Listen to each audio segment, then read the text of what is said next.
give an overview of the 3 modes of interpreting that are used in legal interpreting. We're going to discuss the code of ethics that legal interpreters need to abide by and discuss some of the ethical situations that you may have to encounter. We'll look at the role of the legal interpreter, and we'll also look at some of the different legal settings that interpreters will work in, which includes courtroom, actually being in the courtroom. It includes depositions, it includes attorney-client meetings, it can include administrative hearings. There's really a much wider range of things that legal interpreters do other than just being in the courtroom. So we'll look at all of that and who's in there and who's doing what.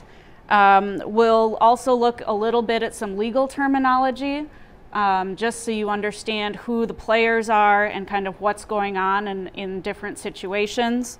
We'll look at, when it comes down to the actual interpreting, what are you supposed to do? How are you supposed to do it? What are the principles you need to keep in mind so that you know how to interpret what? Since you all have experience doing some interpreting, you know that there's often many different ways you can interpret something, right? And it can sometimes be a question of preference, if you're going to use this word or that word. But sometimes there is a reason to use one word over another, and so we're going to talk about that. How do you know? What are the things you should keep in mind so that you know the right way to interpret something? And then we're always also going to get some hands-on practice. That's what you have these books here in front of you for, The Interpreter's Edge by Acebo. This is an excellent book. It's probably the most used book by people training to be legal interpreters. It comes with a set of CDs so that you can practice. We're also going to get some hands-on experience using those CDs so you can kind of see how they work and see how you can use them.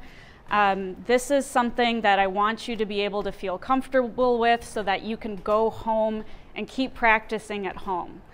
And then we're also going to talk about the different legal certifications that exist, what they entail, what it takes to be able to get those certifications, what are the benefits of certifications. And we'll also talk about some study practice tips, different ways that you can continue your education. Like some people already mentioned, continuing to study, that's something that will never, ever end. Doesn't matter how many years you've been an interpreter, doesn't matter how much experience you have, you are constantly learning and you constantly need to be practicing and honing and improving your skills. And then at the end of the course, we're going to have a final exam.